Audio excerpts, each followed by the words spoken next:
Well, welcome. On behalf of Floridians for Democracy Institute, I'm Jim Nathan, a co-founder of Floridians for Democracy, and we're honored once again to have you join our education series, featuring impressive, knowledgeable presenters on timely topics. There's so much happening that we all live in daily whiplash over actions that are challenging our freedoms, our democratic society, our Constitution, the rule of law, and more. We can't cover everything, but we try to address important issues that will lead to recommendations on what each of us can do to individually and collectively to help preserve our democracy. After all our programs, FFD provides an action agenda of recommendations along with a Zoom link to this specific program. Tonight, once again, we have FFD board member and political consultant Bob Schaefer, who will provide his perspective and give us an update from last month on the current actions in the 2026 Florida State Legislature. Following Bob will be Philip Lacovara, who will share his perspectives on the first year of President Trump's second term and offer some hopeful insights. Philip will join us live at the end of the program for an open Q&A. With that, I turn it over to Bob Schaefer to share with us his observations of what's happening in the big city of Tallahassee. We're halfway through the worst 2 months of the year for Floridians who care about democracy, and that is the 60-day session of the State House and Senate in Tallahassee. Today is, I think, day number 31, halfway to go. On the last Zoom last month, I went over these 10 bills. We'll give you an update on them. The good news is that none of them have passed completely through the legislature and become law. The bad news, however, is that none of them are totally dead. Several of them have passed initial hurdles and are moving forward. As I said last weekend when I spoke with a group of 70 Southwest Florida activists who spent 2 hours of their Saturday in Fort Myers writing postcards to legislators, our work is extremely important to block the worst of the worst. And the fact that none of these bills have moved completely through the legislature, even to Governor DeSantis' death so far, is testament to the fact that public pushback can slow down and prevent the worst of the worst becoming law. We're going to need to keep hammering, of course. So here's an update, quick update on where I'm not going to talk about all the bills. I'm going to just mention several that are moving in the legislature where your intervention by talking to your state legislators, postcards, letters, phone calls, emails are necessary to stop the worst of the worst from becoming law. The first of the bold-faced bills that are moving forward, HB 1471, Senate 1632, which outlaws support of activism. It went through a committee and was passed by a committee in the House. It is moving. The bill has been clarified slightly. So the governor doesn't have the power to determine what is a terrorist organization. One of his appointees does to determine which organizations, by definition, are terrorists or terrorist linked, and to take action through felony charges against people who support those organizations. It is a literal reading of the law would allow the governor the governor's appointee to declare that Floridians for Democracy is a terrorist organization and take action against us, against you, and its supporters. You need to let your legislators know that this is anti-American. It is the worst of McCarthyism with the force of law behind it. The second bill that's moving is HB 1119, Senate 1692. It has also passed a House committee. It would expand book bans by broadening the definition of harmful to minors. Somebody's decision about that. And it removes protection for books containing historical context. It would allow a book to be banned for a single passage that someone finds sexually titillating or whatever, without regard to its overall literary value. You know what kind of books are banned. They're books by Black women, by progressives, and so forth. Hundreds of classics more classics could be banned from Florida schools. And Florida is already the state that has done the most book banning in the country. Another bad bill moving forward as we speak, and I don't. The legislature was in session today, so I don't know what additional bad they did today. Legal rights for the unborn. That one has gone entirely through the House. It categorizes a fertilized egg as a person. It allows a rapist or someone else who impregnated a woman could sue doctors if that pregnancy is terminated by any means. It would allow abusers to sue women and their families who help obtain an abortion. It is an attempt to give fertilized eggs and embryos all the rights of living peoples. A crazy idea, but in Florida, the legislature considers that normal legislation. On top of those bills, there's one more ugly addition that's risen to the top of the legislative agenda. And that's consistent with what's going on in Washington, D.C. right now. And this is House 991, Senate 1334. It would require a person to vote or to register, in fact, to prove citizenship. Now, when you register in Florida, you already take an oath saying that you're a citizen, and some checks are taken to make sure you are. This would require, as you go into the voting place, instead of just showing your driver's license, which does not say anything about your citizenship, to prove citizenship. About more than half of women do not have a document, passport, or birth certificate in the name that they're currently using. How will it be decided whether or not they are legitimately American citizens? My wife uses our combined last name. That's not the name that's on her birth certificate. Would she be allowed to vote in Florida under this ridiculous bill? One of the reasons I highlighted it is because so many of you are from Southwest Florida. This bill is sponsored in the House by Fort Myers Representative Persons Malika, and it has moved through the full House, and it's passed today, earlier this week, through a Senate committee. So this is moving forward. It's probably going to end up in court, but let's see if we can stop it before we get to that stage, because the state Supreme Court is already packed with pro-MAGA justices who don't read the law or the Constitution. So another one to push back on. What can we do? It's all the same basic stuff. You need to contact your state senator and representative tomorrow morning, ask them to oppose these anti-democratic proposals. What political activists call thank or spank elected officials for their positions. That means thanking those who are support us and spanking, criticizing those who, and calling them out, who support the other side. Letters to the editor, comments on social media, bird dogging candidates on the campaign trail. We're moving into election season by asking them tough questions. And most importantly, checking to ensure that you're registered to vote and signed up to receive mail ballots. Remember that under a previous state legislative initiative, all mail ballot requests for this cycle were terminated. You need to re-up to make sure you get a mail ballot. In Lee County, it's www.leevote or 239-Lee-vote. Real easy to do to check your status. And before we go, one more point, because it's still a hot issue in Washington, D.C. You need to contact our U.S. Senators, Rick Scott and Ashley Moody, to have them vote against funding for ICE in the Homeland Security budget.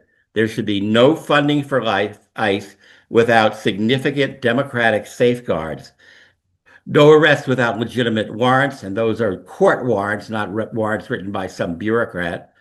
Agents must show IDs and not wear masks. Keep ICE out of churches and schools, and force Homeland Security to cooperate with state investigations when Border Control or ICE employees commit crimes. We need to protect democracy, honor the Constitution, respect human rights, and our legislators need to hear it. For those in Florida, Floridians, I don't know how many of you watched our former Attorney General and Pam Bondi today. Why does Pam Bondi, Rick Scott, and Ashley Moody hate the Constitution? Watch their behavior. They need to hear from us, and they need to know that their voters are opposed to their awful behavior. Thank you, Bob. Bob will be with us at the end for the Q&A with both Bob and the speaker I'm going to introduce you next. In partnership with the League of Women Voters of Sanibel, Floridians for Democracy is presenting Trump 2.0, the unmaking of America. You're going to meet Philip Lacovara through his recorded presentation from last week on Sanibel, and then Philip will join us for a live and lively Q&A. During both Bob and Philip's presentations, I want you to feel free to submit questions through the Zoom chat. Philip is a former Deputy Solicitor General of the United States, past president of the District of Columbia Bar, and most notably, in the 1970s, Philip served as counsel to the Watergate Special Prosecutor Archibald Cox, followed by Leon Jaworski. Philip will share his legal and historical perspectives on this past year and implications for the challenges ahead. In his comments, he also offers ideas and opportunities to turn hope into success. And here we go with the show. As you can tell from the opening slide here, I have a very different point of view about the last year. So what I'm going to be talking about is not very subtle, and I know you're a sophisticated audience, so much of what I'm going to be saying to you is information that you've already heard, but I thought it would be useful to put it in one place so you have a sense of where we are, where we're going. What I pointed out as my theme is that Trump 2.0, that is the current administration, is fundamentally different even from Trump 1.0, the first Trump administration. And my observation today is that we have fundamentally changed America just in 1 year. As you know, 2026 is the 250th anniversary of the creation of our country, 1776, the Declaration of Independence. My point is, America is not simply a territory. It's not just a collection of 330 odd million people. It's not just an economy. America is an idea. And it's an idea that most of us in this room grew up having an intuition about. I go back to the earliest part of my consciousness, the late 1940s, early 1950s, and Superman was the dominant American history. And he summarized his approach to the world in 3 words. He stood for truth, justice, and the American way. And that resonated with people. People didn't have to ask themselves, what does that mean, truth, justice, and the American way? It was part of who we were, and we just learned this almost by osmosis as we were progressing. But let's go back to the foundation of the country to see where this idea of America comes from. It was laid out in the Declaration of Independence by Thomas Jefferson, that eloquent document. And it begins by saying some things are really obvious. They're fundamental.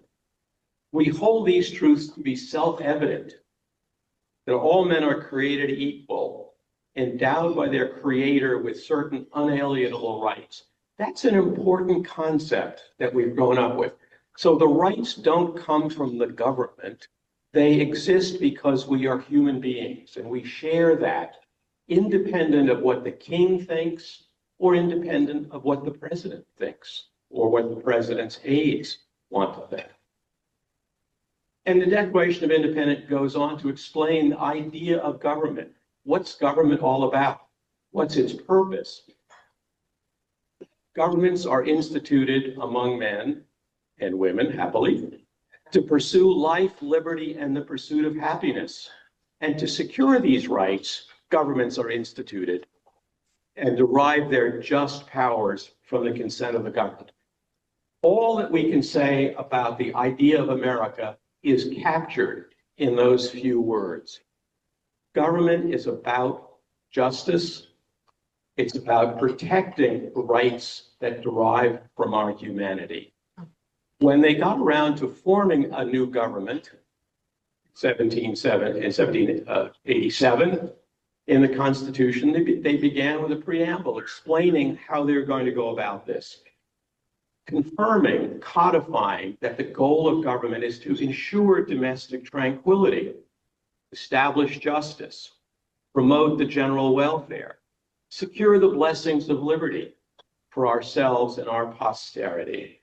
And they created a government for that purpose. That was part of the idea of government in America, to achieve certain definable objectives. When they were selling this idea to the American people during the ratification process, in the Federalist Papers, with which you're familiar, the various commentators, Jay and Madison and Hamilton, explained how they thought they could go about forming a government that would pursue these objectives. And they said, a couple of things are obvious. One is the government has to be able to control the population. That's part of domestic tranquility, law and order. But then they said, you must also enable the government to control the government, and next, to oblige it to control itself. And they weren't just laying down platitudes about the importance about government being controlled. They had an idea, a structural idea, how they would implement this. And you've all learned about this in high school civics. Unfortunately, as we'll see, not everybody currently staffing the government seems to have taken this seriously, at least in 2025 and 2026. They decided that the best way to prevent government from abusing its powers is to make sure that the several constituent parts, the executive, the legislature, and the judiciary, would, by their mutual relations, have a way of keeping each other in check. This notion of separation of powers and checks and balances is essential to the idea of government in America. Then they left nothing to doubt about what they thought would be the rights, fundamental rights about how all persons would be treated in America. Note the key noun, no person, not no citizen, no person in this country will be deprived of life, liberty, or property without due process of law. That use of the term person is quite deliberate because elsewhere the Constitution talks about citizens in some respects, but for the most part, they were carrying forward the idea that all human beings in this country have rights and essentially the same rights to treatment by their government. They also, later on, after the struggle over slavery, culminating in the Civil War, adopted a series of amendments to reaffirm the idea of America, which had been imperfectly executed thanks to the tolerance of slavery in the original document. In the 13th Amendment, they outlawed slavery absolutely. And in the 14th Amendment, they assured that anyone born in this country is a citizen of the United States. Not just slaves. They didn't say any former slaves. They said any person born in the United States is a citizen of the United States. And all persons who are citizens or naturalized are entitled to the equal protection of the law. Equal protection of the law. Fast forward, and there are other key documents that you can look to capture the idea of what America is about. Lincoln's Gettysburg Address is still worth reading. Many people memorized it in high school as part of a process for a speech or debate.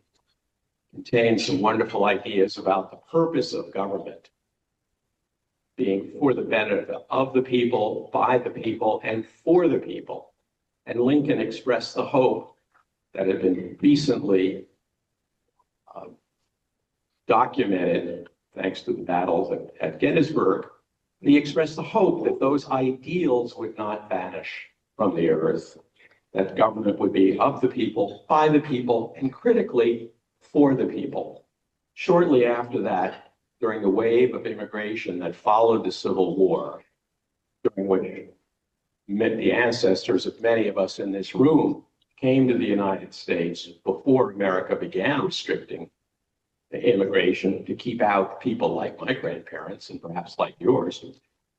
We got from France this wonderful statue that stands in the harbor in New York. If you've ever sailed into New York after an ocean crossing, it's impossible not to have your heart swell with this vivid expression of America, the Statue of Liberty.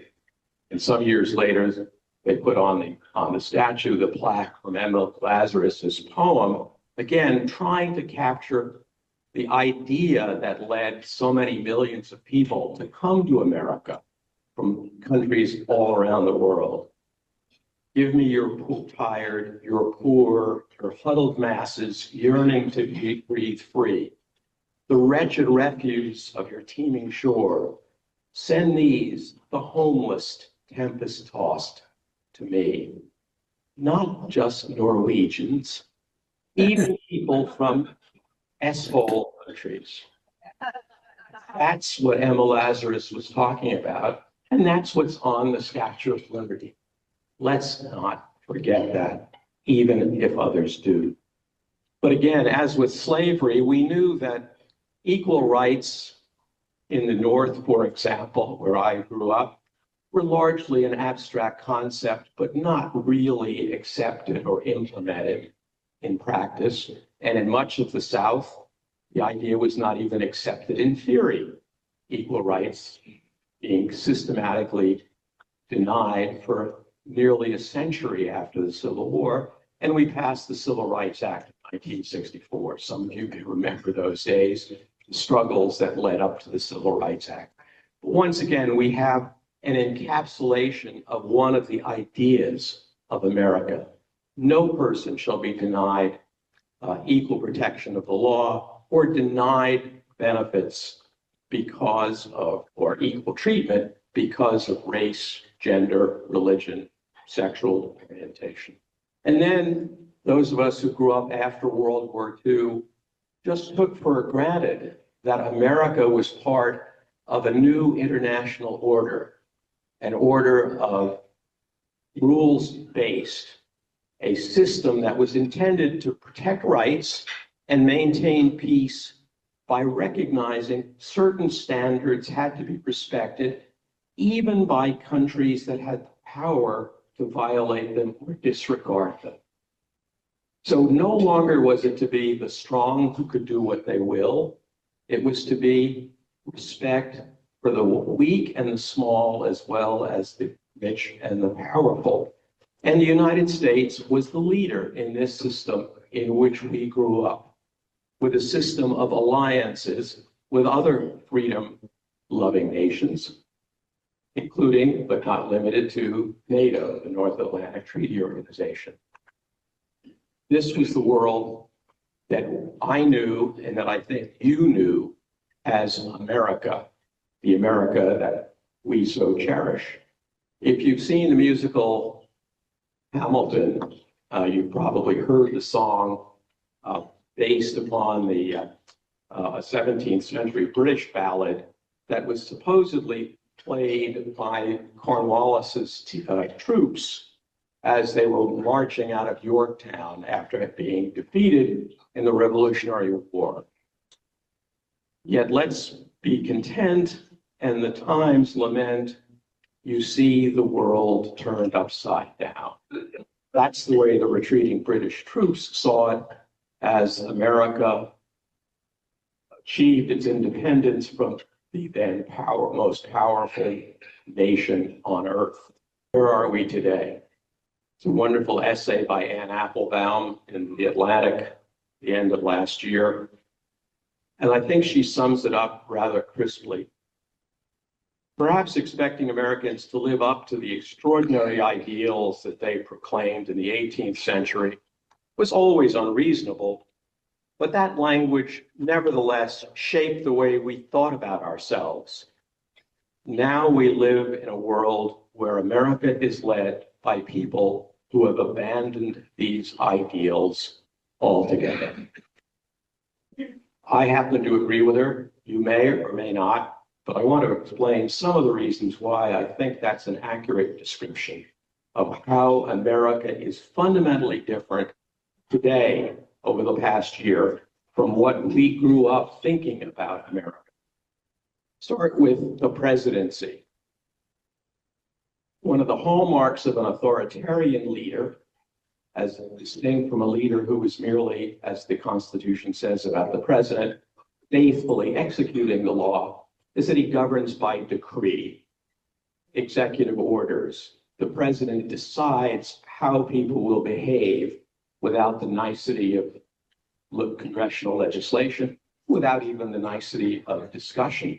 One of the other hallmarks of an authoritarian presidency is that the government power is used not primarily for the benefit of the people. Remember, that's what the Declaration of Independence and the preamble to the Constitution said was the purpose of government for the general welfare of the citizenry, but in an utterly unprecedented degree, this administration, this president, has achieved the use of government power for enormously enriching himself and his family, irrespective of any benefits to the public at large. Different publications have calculated different amounts. I think the New Yorker said $4 billion just yesterday or 2 days ago. It's about $4 billion in added wealth, cash or benefits achieved by the president, $7 billion in the appreciation of other assets. And this extends, of course, not only to the president personally, but to his family. So nepotism has become the official ingredient in the exercise of presidential power. How is this possible when the framers had carefully framed a separation of powers with checks and balances? Well, it depends, of course, on the unwillingness of the other two branches to do their jobs, to keep the executive in check. We have a pusillanimous Congress. And unfortunately, although there are some members of Congress who agree with the president's stated policies to the extent they are discernible, many, or perhaps most, when you hear people talk candidly, are simply afraid. They're afraid to challenge the president. You've seen them driven out of office. Republicans, I'm talking about Republican leaders who refused to run for re-election because President Trump would primary them, or they have resigned because of the attacks that they face because of the president. So you have a cowed Congress. Side by side, the other branch is equally deferential. Back in December of 2024, I referred, among other things, to the president's prevailing on the creation of immunity to commit federal crimes, something that in my view, no reasonable person with any sense of history or constitutional principle could have accepted, and yet it was adopted by 6 members of the Supreme Court. In the last year, other extraordinary examples of the court's willingness to defer to the president are illustrated by just another piece of data. As the lower courts have tried to restrain the president's excesses, the Supreme Court has regularly stepped in on an emergency basis to let him get away with whatever he wants to get away with, even when they haven't yet been able to decide definitively whether he's right or wrong. They've said, well, you can do it until we get around to ruling. That, in my view, is not the rule of law. It's the rule of chaos. Then you look around throughout the rest of the government that was supposed to be established for our benefit. Some of you may have seen the wonderful Netflix series that was on last year called Death by Lightning, about the stalking and assassination of James A. Garfield, based on Candace Millard's equally wonderful book. As a result of Garfield's assassination by Charles Guiteau, always described in history as a, quote, disappointed office seeker, close quote, Congress in 1883 passed the Civil Service Act. That's been in effect for 140 years, professionalizing the civil service so that irrespective of changes in presidential administrations, the government would carry on with objectivity, consistency, professionalism, loyalty not to a particular figurehead, but to the American people itself, according to the laws enacted on their behalf by Congress. That system has been systematically overturned by President Trump in the last year. Not only have civil servants at all levels been fired thanks to Elon Musk and his band of happy young warriors, but even the federal regulatory agencies, again, an institutional structure that goes back to 1890 has been undone.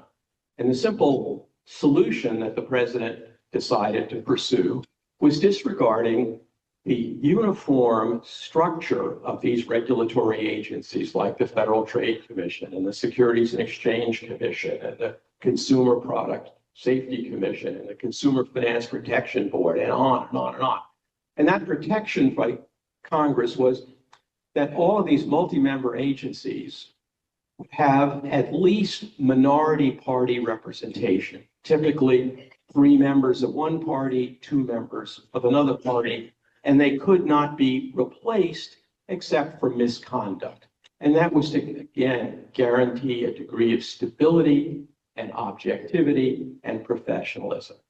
Supreme Court has consistently stayed any efforts by the lower courts to prevent President Trump from removing Democratic members of these agencies, although it hasn't yet ruled finally on this approach.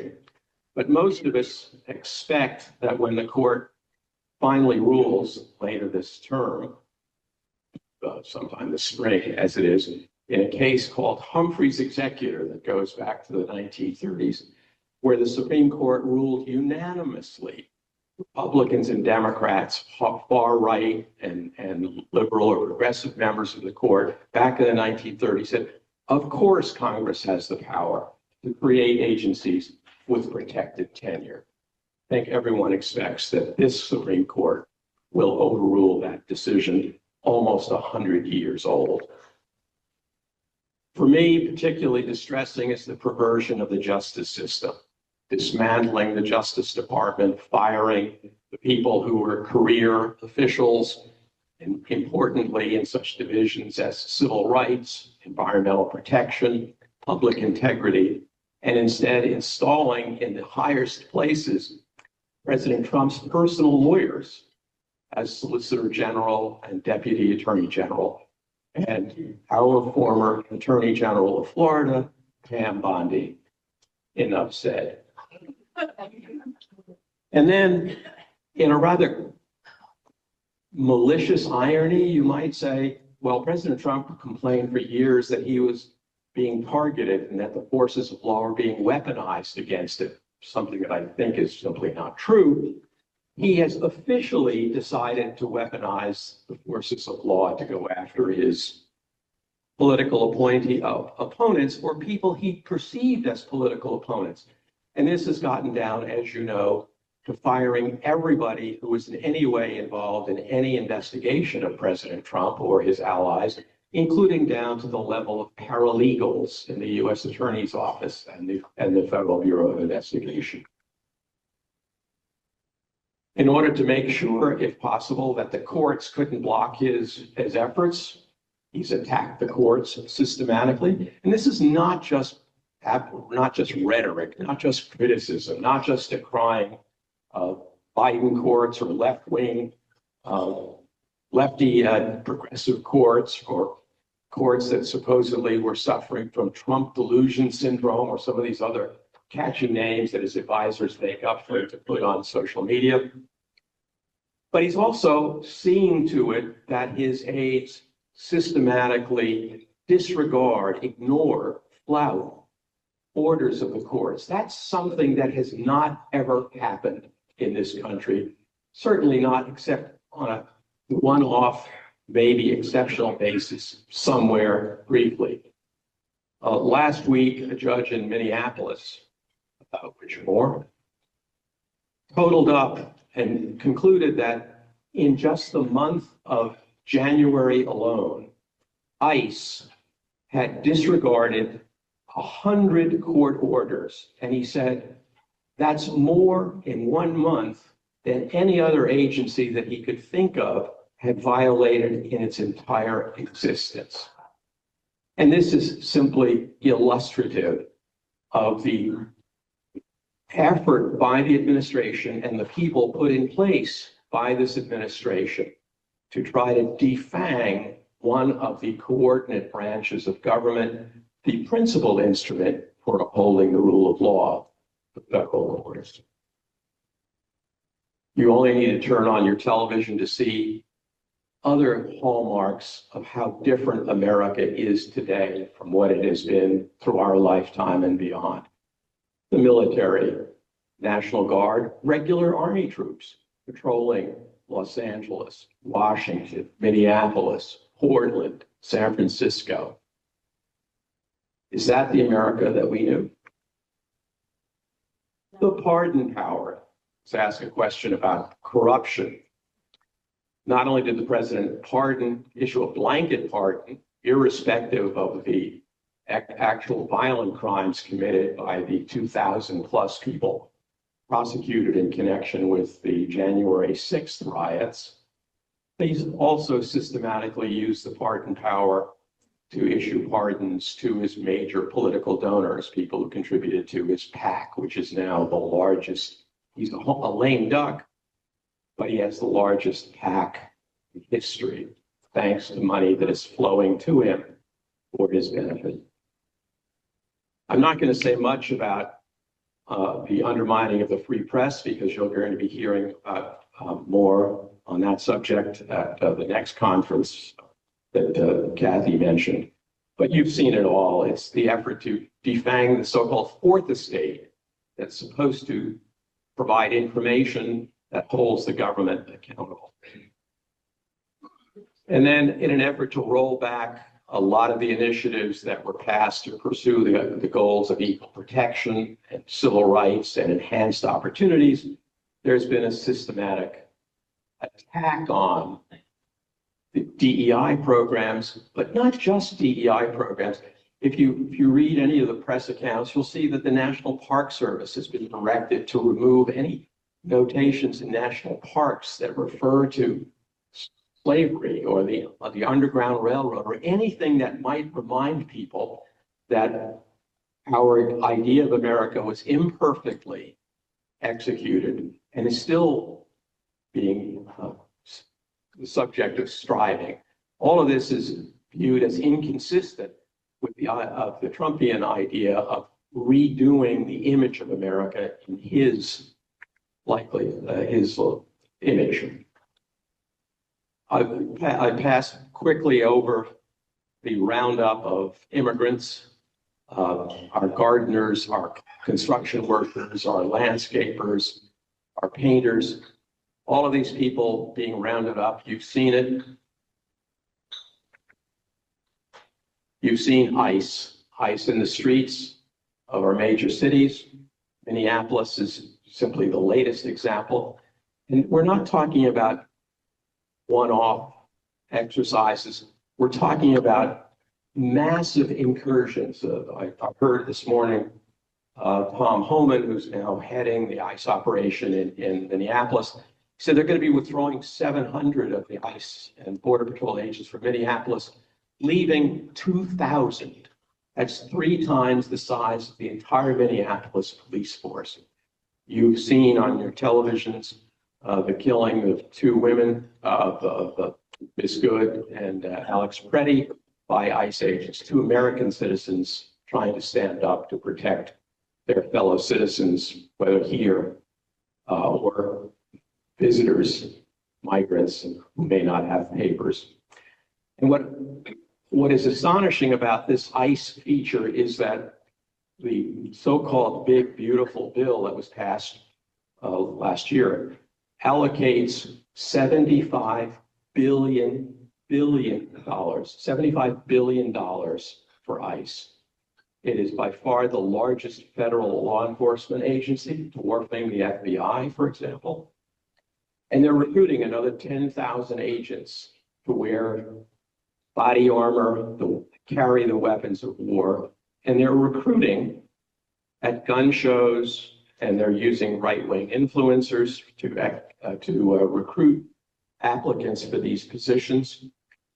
The tagline for the advertisements directed to hire the 10,000 agents is that they will be asked to perform their sacred duty to defend the homeland by repelling foreign invaders. Some of you may remember from history words like that in Europe 75 years ago. That is not America. So we have communities living in fear, Minneapolis being only one of them, only happens to be the most recent one. On the international level, instead of the alliance of the free and the freedom-loving, we have the president rolling out the red carpet for Vladimir Putin, and we have him almost simultaneously ejecting Volodymyr Zelensky from the White House, favoring the aggressor, evidently in place of the victim. Abandoning America's commitments abroad through various international programs, especially foreign aid programs. There was a report today released by Lancet, the British medical journal, saying that as a result of the US administration's canceling of its aid programs and withdrawal from the World Health Organization, 9 million people will die between now and the end of the president's term who otherwise would not have done. That's life and death. This is not abstract politics. This is not political philosophy. This is life and death. Is this America? Engaging in foreign military operations that seem to be, in my view, reckless, certainly of dubious validity or wisdom. Venezuela, Iran, Nigeria, then the threats to invade Greenland, all of which comes under the heading of the powerful get to do whatever they want. Stephen Miller, the president's really chief advisor or gauleiter, was quoted as saying expressly, "We have the power, and this is a world in which power is the only thing that matters. If we want to take Greenland, we will." Or to deal with the supposed drug problem from Venezuela, we won't bother with the nicety of trying to arrest people and put them on trial and prove that they are drug smugglers. We'll use the military services to blow them up, guilty or innocent, apparently. A number of them are not even thought to have been drug smugglers. Fundamentally inconsistent with the idea of due process for all persons. You simply don't get to kill people because you think they're drug dealers. That is not what the American constitutional way is supposed to be. Where does this leave us? It's what Daniel Patrick Moynihan called the problem of deviancy. The more that you have deviant behavior that goes unchecked or unremarked, the easier it is for it to be accepted going forward. It's like dumbing down in the classroom. This is dumbing down of the American ideal. We can't leave it at that. David Brooks had a wonderful column last week. At the end of the week, he's leaving the Times to go to the Atlantic. And he said, in order to change the political world, you have to change the idea. He called it the spiritual climate. He didn't mean spiritual necessarily in the faith-based sense, but a sense of values.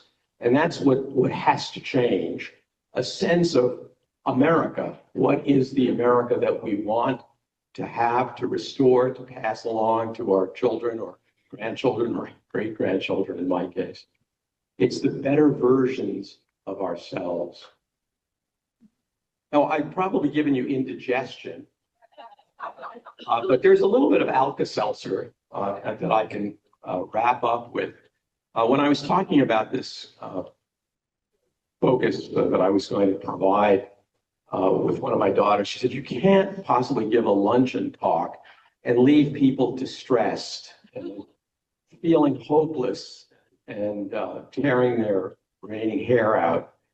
And she said, think about the ways that you can explain that things can be changed. And she mentioned a phenomenon that I personally not known about. It's called frogging, or was called frogging. Back in former times when people either outgrew their clothes or the clothes were beginning to fray a little bit, they could actually take apart the wool and then remake something. Maybe some of you are aware of this.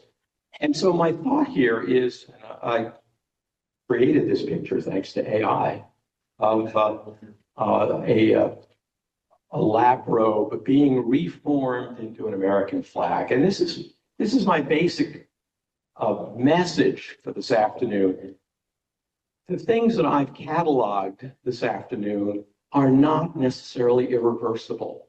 They can be taken and unraveled and reformulated. How do you do it? Not easy, but possible. Well, one of the things, of course, is elections. President Trump said right after he came into office, when he was explaining all these things, elections have consequences. Well, they do, for ill or for good. So elections are crucial. And one of the things that gives me some hope is the polls. And I've listed what as a kind of average of the most recent polls that I was able to discern. They vary to some degree, but essentially the American people, and that includes a significant number, not a majority, of course, of Republicans, but a huge majority, not only of Democrats, but of independents, are unhappy with the way the country is going. That is, I think the idea of America is still alive and well in the hearts and minds of most people. So the president's net approval rating is way, way underwater. That may have some consequences for these other two branches, the pusillanimous Congress. For example, there have been a few stirrings recently. Congress did, over the president's objection, pass a statute requiring the disclosure of the Epstein files. The Senate almost passed a bill to block further unilateral action in Venezuela. Vice President Vance had to be called in to break a 50-50 tie. The House did vote to approve further Obama subsidies, despite the president's objection. And as we've seen just in the last 2 days or so, the Senate blocked funding for ICE and related agencies in order to demand that some of these most abusive practices be changed. And we're seeing some reaction to that already. Obviously, control in the change in control of the House of Representatives could have enormous consequences if that were to happen in November of this year. This could affect the funding for some of the programs that the president is pursuing, could force restoration of some programs as part of legislative compromises. I know President Trump has said he's worried about the consequences of losing control of the House because he foresees Trump impeachment 3.0. But as you heard, the legislature here in Florida is joining those in other parts of the country that are is about to resort to an attempt at gerrymandering in order to prevent the loss of the House. In the former times, gerrymandering was taking place on some level or other, but everybody winked at it. It was thought to be unacceptable politically, so you had to conceal it. Now it's brazenly promoted from the White House on down, and the president has threatened state legislators who refused to go along with it, including in, I think it was Indiana. The Supreme Court may be a little chastened.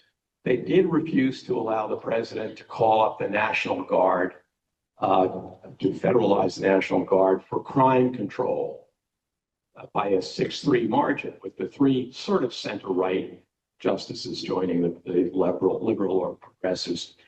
I am optimistic that court, by a majority, will strike down the president's blunderbuss tariff program as beyond his executive authority. And I am hopeful that they will uphold the text of the 14th Amendment that we looked at that says everybody born here is a citizen, period, end of story. How do we go about pursuing this? It's a wonderful poster that we got from a group in Baltimore. Don't just agonize, organize. And that's the key. This can take place on 3 different levels. That is, the role of those of us who care about America is something that could be implemented first at the individual level. Everybody in this room can do something. The picture here is of my wife and one of my daughters and me at a No Kings rally. These are signs that I made up. Nobody has less artistic talent than I do. Anybody can attend a rally for or against something. That can be done individually. Kathy mentioned that you're going to have the Deputy Superintendent of Elections coming. Nothing is more important than elections, but you've all heard election workers, election office employees have been driven out of office because of political pressure. It's important to support the electoral process, and that can be done by volunteering as poll watchers, providing support, emotional and political, for the people who are doing the jobs of making sure that elections at the local level are free and fair. That's something that can be done by everybody in this room. Communities. I just can provide a couple of examples of community organization. In places north and south, communities have organized against ICE facilities. I'm using ICE as an example. And they've said, no, we think that sort of detention of men, women, and children on a massive scale, which Tom Homan, by the way, repeated today, remains the policy, mass deportation, quote unquote. And communities have said, no, we're not going to tolerate that. We're not going to participate in that by allowing those facilities to be built in our communities. Minneapolis, of course, is the great current example of a community standing up to say, no, enough, too much, not here, not anywhere. So communities can stand up, show that the deviancy stops here. This is not normal. This is not tolerable. And finally, there are organizations. The League of Women Voters is obviously one, but there are others, almost a countless number. They're springing up every day. I just mentioned 2 of these that came upon my desk recently. Veterans for Responsible Leadership, citizens, senior citizens, one I qualify for America. So supporting organizations, joining organizations that are pressing for a restoration of the American ideal is something that everyone in this room can do.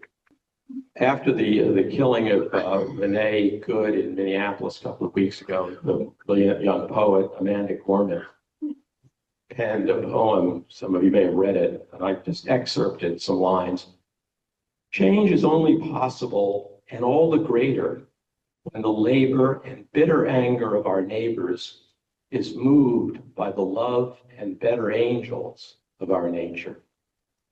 Kintsugi, some of you are familiar with this, I know Kathy is.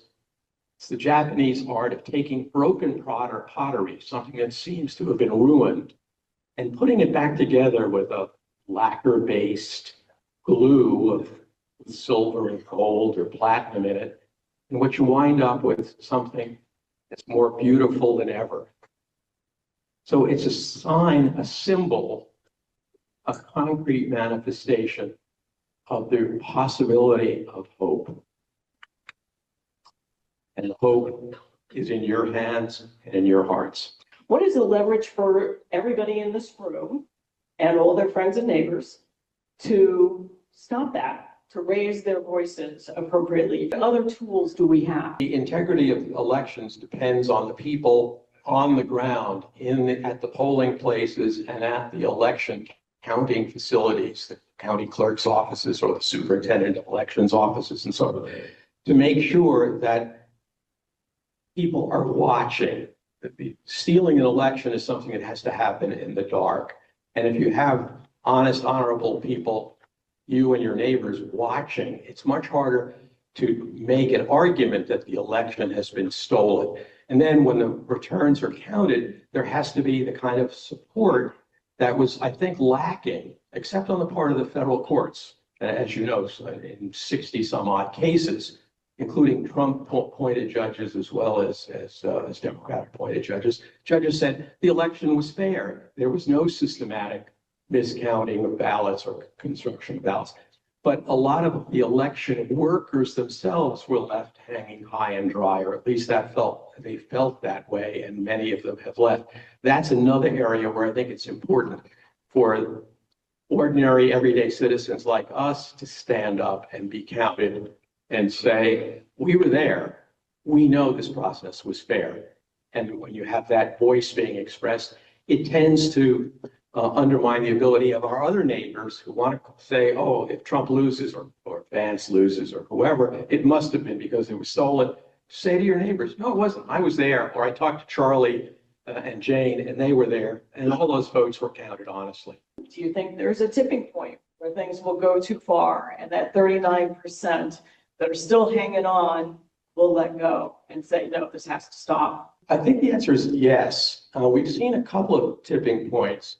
Venezuela, surprisingly enough, was one of them. People were shaking their heads. Some of the MAGA people who don't like American involvement in foreign affairs said, why are we doing this? Why are we bombing Nigeria, for heaven's sake? Or why are we going to war with Iran again? So for different reasons, people may peel off. Minneapolis, I think, is another quasi-turning point.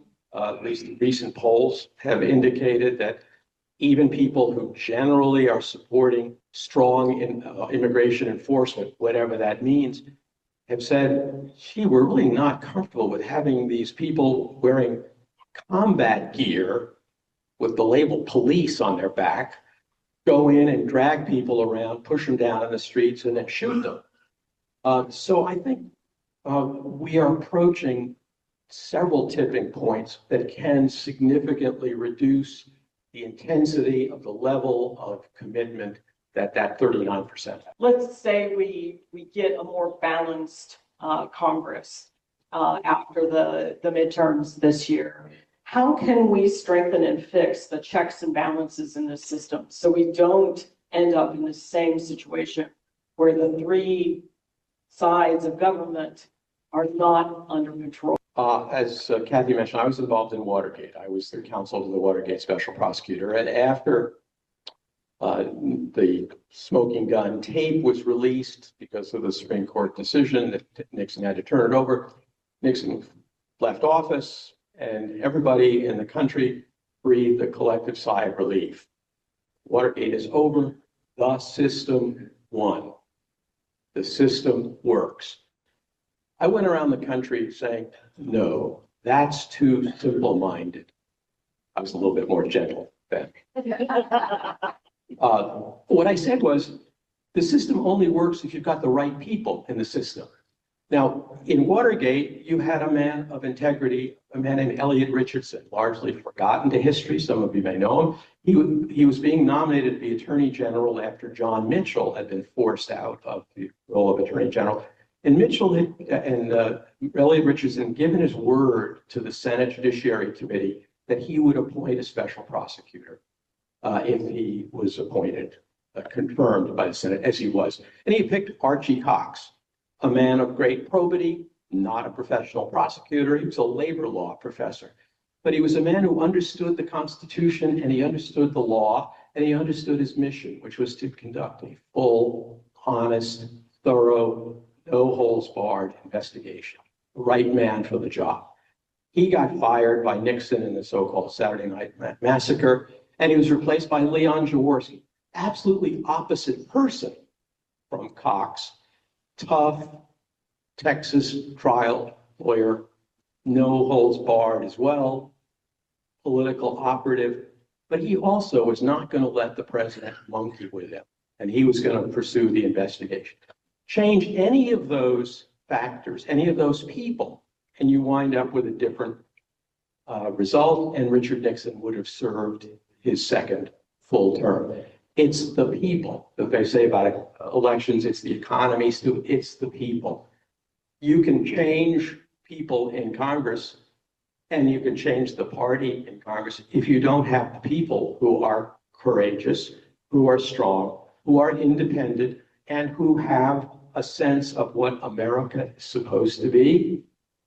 You can change only, as my high school English teacher used to say when he heard a silly question from one of his students, sort of shook his head, only the faces change. Well, that could be the problem unless the faces are faces of different people rather than different faces of the same pusillanimous. Why do you think big law and some universities folded so quickly? Oh, I love this subject. I have been retired from active law practice for many years. Over the past 9 months, I have written 5 briefs as amici curiae on this very subject, starting from scratch, something I hadn't done in maybe 20 years, defending those law firms in court that refused to knuckle under to Donald Trump and went to court to say, the president can't tell us whom we're going to represent. He can't punish us. He can't refuse to allow us in federal buildings while we're representing clients. He can't take away security clearances simply because we're representing people doing DEI hiring or defending civil rights organizations. Big law, some of the big law collapsed and some of the universities collapsed. Money, simply money. They thought they could make more money by capitulating than not. Saw an article 2 days ago, one of the great law firms that I used to know and work with, the oldest surviving major law firm in America, Cadwalader, Wickersham, and Taft in Wall Street, founded in 1792, was one of the firms that capitulated, and they, along with others, had enough partners say, we cannot live in a firm that's prepared to do this kind of deal in order to avoid having Donald Trump try to take away some of our clients. And the firm has had to merge into, and therefore will soon disappear, merge into a European firm, in fact, and it will soon disappear after 230 years. They made a bad bet, but the reason for the bet was purely financial. And the same is true about some of the universities. And I put my money where my mouth is. I told my universities, you paid $200 million to Donald Trump. You're not getting it from me. One of the things you can do is join the League of Women Voters. They will keep you informed. If you join the League of Voters, pick Sanibel, but just so you know, the majority of the money goes to National, where they fight, and they do amicus briefs. They're very present in all of the lawsuits. It goes to state, where they go to Tallahassee, and then it comes to us as well, so we can continue to do these programs. So thank you all very much for coming. It's great to see you. Hope to see you on the 16th of March. Wonderful. Thank you so much. And now it's Q&A time. And we have the real Philip, not just the video from last week, right here with us. We have Bob Schaefer, who presented earlier on Florida bills. And we have a question that came from one of our participants who asked me to share it. Just today, the U.S. House passed the SAVE Act in the House. It now goes to the Senate. And this individual specifically mentioned about the requiring a birth certificate or a passport in order to register to vote. And we know that this is all about trying to figure out how to minimize the votes that might go against MAGA. But the participant tonight asked for both of you to share your observations and perspectives about the SAVE Act, and then we'll see what other questions we have for you. I can take that one on first. I think that kind of legislation is plainly designed to discourage people from voting who would otherwise be completely eligible to vote. As you all know, only citizens are allowed to vote in U.S. elections. That's one of the areas where citizenship does matter. And I think the political calculus being made by the supporters of this kind of legislation is that if you can keep out Black or Hispanic voters who are less likely to be able to produce some sort of documentation proving citizenship, especially people who were born here who may not have their birth certificates easily accessible. This also would apply, as you mentioned earlier, to women who may not be able to show that their married name, which they're using now, is the same as that of a natural-born American citizen. I do think that there's every reason to oppose that kind of legislation, but I also would speculate that this may be another kind of effort to try to discourage the so-called wrong people from being able to vote that might boomerang the way some of the opposition to mail-in balloting may boomerang, because it turns out, I think, that more Republicans may be using mail-in ballots than Democrats. But I think it's also likely in connection with something like the SAVE Act that a lot of the MAGA people may have some difficulty producing conveniently proof of their own citizenship. Given the normal demographic differences, they're, I think, less likely to have passports, may not easily be able to put their hands on birth certificates or other types of proof of citizenship. So it's an ill-conceived, or it's a maliciously conceived idea. I don't know what its practical consequences would be, because it might be a push, or it might even turn out to be disadvantageous for the Republicans who are so energetically pushing it, because it sounds like something that's attractive to their base, whether or not it would turn out to be. Whether or not it helps Democrats or Republicans, it's wrong. People should have a fundamental right to vote. The bill passed in the House by a margin of 5 votes this afternoon, and now goes to the Senate, where the vote will be even closer. Our job as supporters of democracy, freedom, and the Constitution is to pressure our U.S. senators, Rick Scott and Ashley Moody, to vote against this bill or pay the consequences.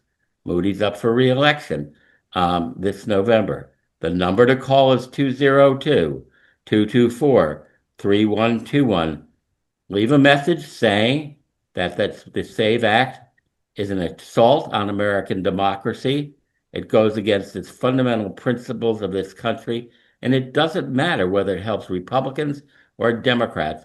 It hurts Americans. Bob, do you have any observations of Philip's comments that you'd like to share with us? I have nothing I disagree with. Anybody who's been observing what's been going on over the last year plus can see that this is really an assault on the Constitution and the fundamental principles of democracy. It's the reason Floridians for Democracy exists, and it's the reason why we need to push back. Trump is trying to undermine the fundamental principles of America. We need to let our elected officials know in every way possible that that's unacceptable.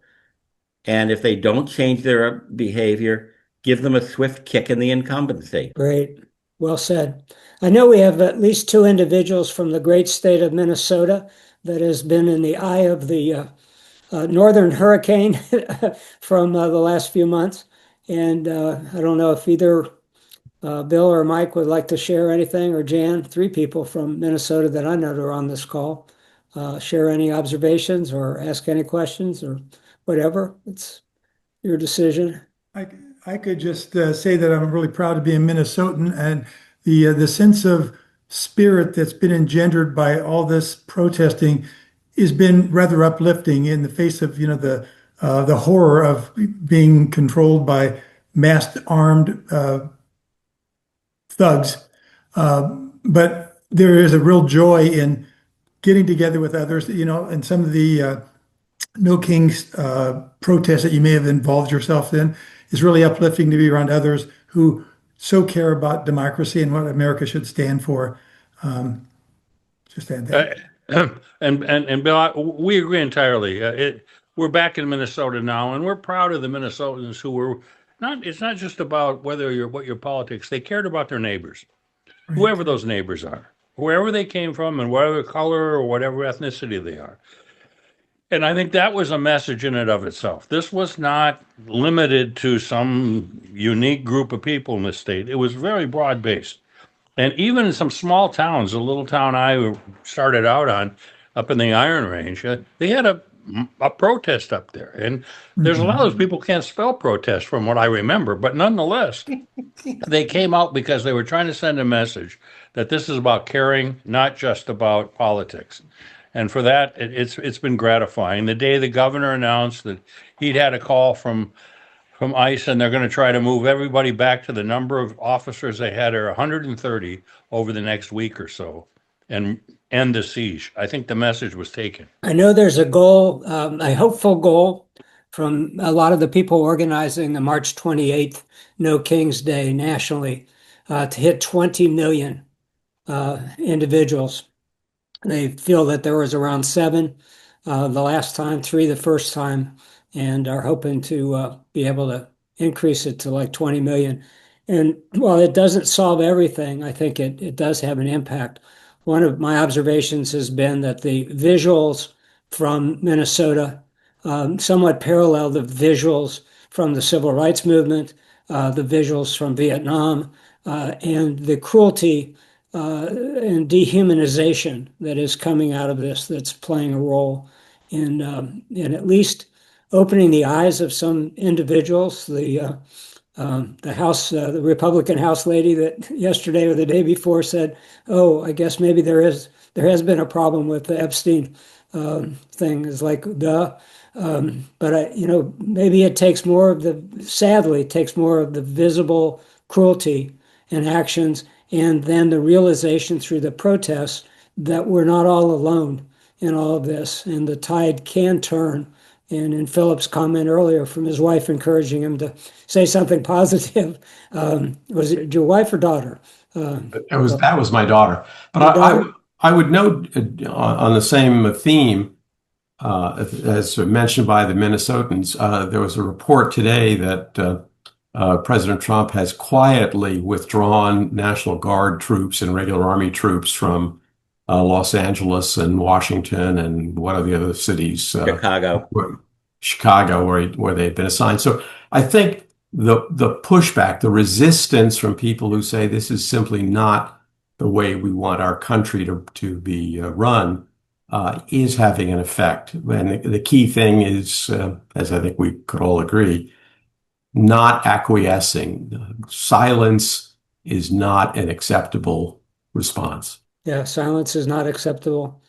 We had the opportunity for an almost 101-year-old gentleman in our community who spoke a couple of weeks ago, and he said, "Do not look away." He saw the devastation firsthand in Europe at the end of the war, and he's telling all of us, do not look away. So that's another way of saying we can't be silent, but we also can't look away. This is serious, and we're all in this together to try to make a difference. I don't want to force a longer Q&A than is there, but we've got these wonderful people here this evening. Does anybody have a burning observation or comment to make? Nancy, you've been sending some flower messages to everybody. You're on. Really, yeah, I think both presentations were really excellent. And I just wanted to let people know that someone mentioned the No Kings protests, and on President's Day, we will be having a rally on 41. Not My President is the theme of the rally, and it will be 9 to 12 on 41, and then we're planning a really big one for the 28th. So we hope everybody will be out there to join us. And again, just thanks for really good presentations tonight. Phil, thank you very much for your presentation. I did have the honor to hear you when you spoke in Sanibel as well.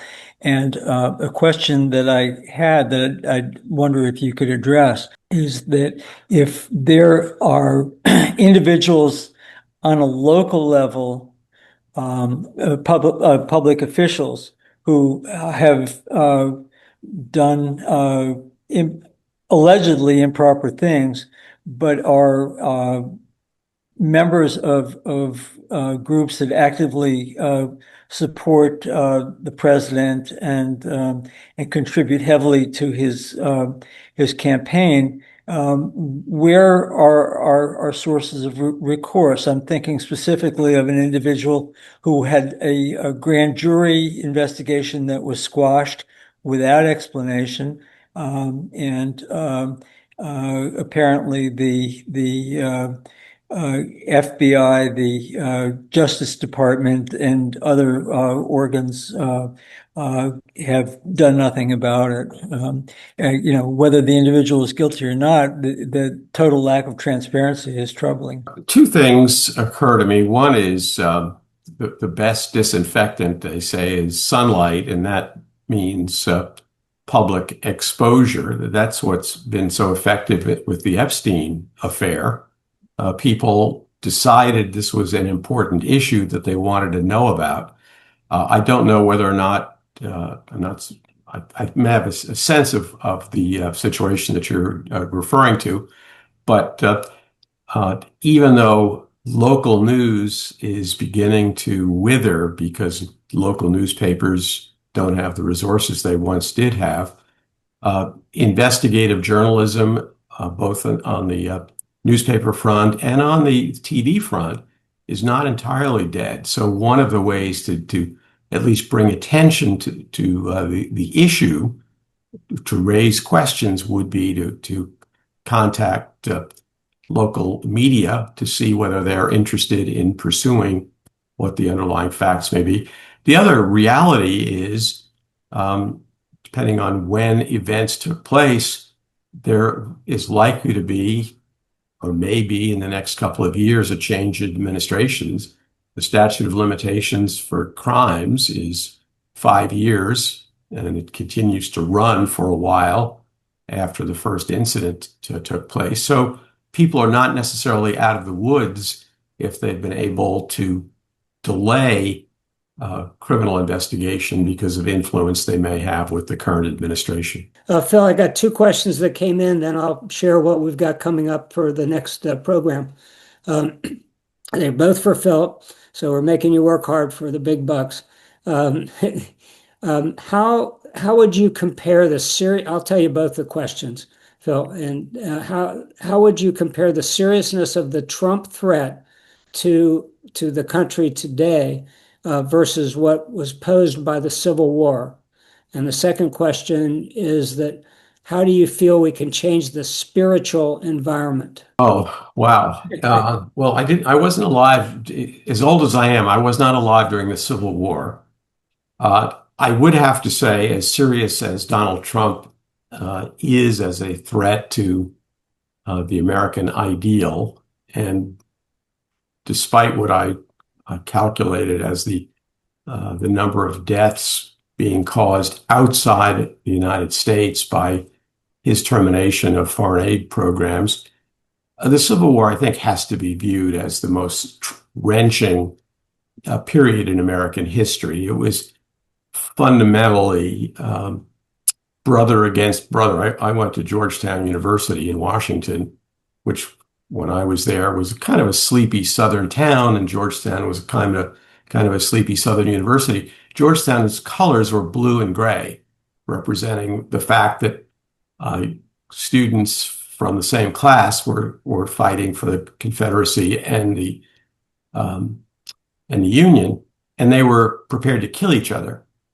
As harsh as things are today, I don't think it would be reasonable to equate the Civil War with Trumpism. How can we change the spiritual environment?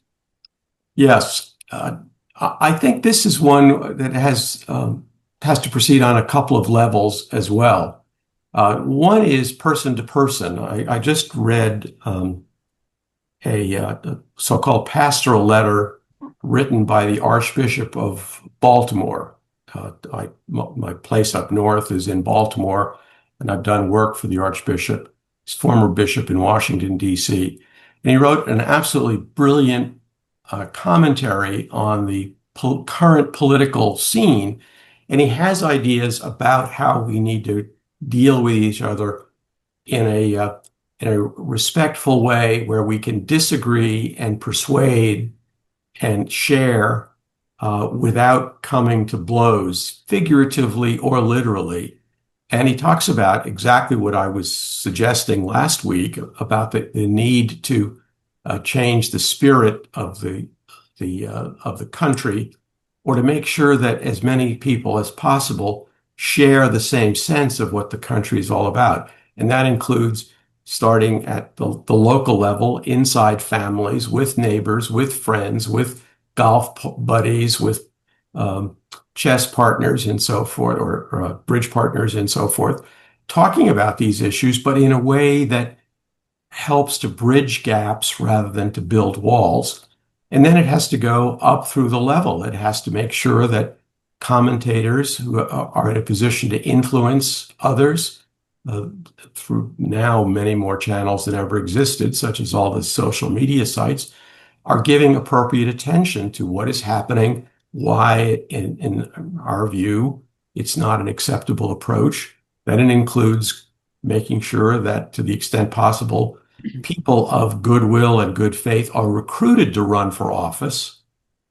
And many have been staying away for all the reasons we are aware of. And that if they are willing to run, that they're elected or reelected. So it's a top to bottom approach that has to take place in order to rekindle what I would call the spirit of America. Let me share quickly with everybody. We've got another program in partnership with the Sanibel League on the freedom of the press, a panel discussion with 3 individuals with great credentials and great experience.